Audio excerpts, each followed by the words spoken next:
I'm the regional director for Convention of States, so I oversee all of the states in New England and New York, and I work for Convention of States. I just wanted to clarify on a couple of things in case some of you maybe didn't understand it exactly. Article 5 gives two ways to propose amendments. So all Article 5 is it's the part of the Constitution that talks about amending the Constitution. The first is Congress.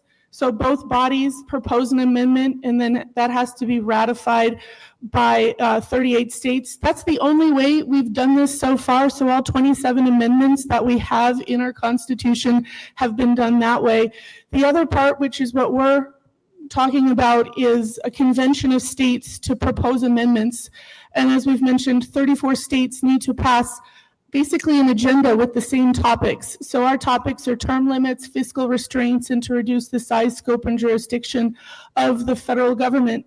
Simply all that is it's a convention, or it's a conversation of all 50 states, separate of the federal government, to have a conversation and propose amendments. Whatever amendments are proposed from that convention still have to go out to be ratified by 38 states. So it's a real uphill battle. And anything that comes out of it and anything that's going to be ratified has to be agreed on by 38 states.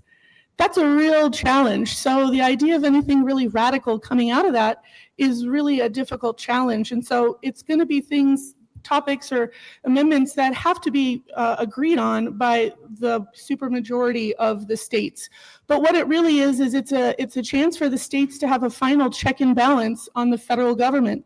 And some stats I have for you is that 68% of Americans back having a meeting of the states to propose these three topics. 71% believe that additional limits on federal power are needed. 88% support term limits for career politicians. And this is my favorite one. 59% trust you, state legislators, more than they trust Congress and the federal government. More people believe in you to be the voice of them. And that's what people are really asking for here, is for you to be the voice of Rhode Island in a larger conversation. What's also pretty amazing is it's one state, one vote. Rhode Island has an equal vote to Texas. Rhode Island has an equal vote to Florida. It really gives Rhode Island an amazing opportunity to have a large voice at a convention. And so I'll tell you, this group of people all behind me, they're volunteers. They spend a lot of time going out into neighborhoods and talking to people. One of the biggest things they did this year was stand outside of grocery stores, and you'd be amazed at just holding a sign that says term limits on Congress. We don't ask people what their political party is, but everyone comes up and says yes. And we know that Congress is never going to give themselves term limits, but you guys can.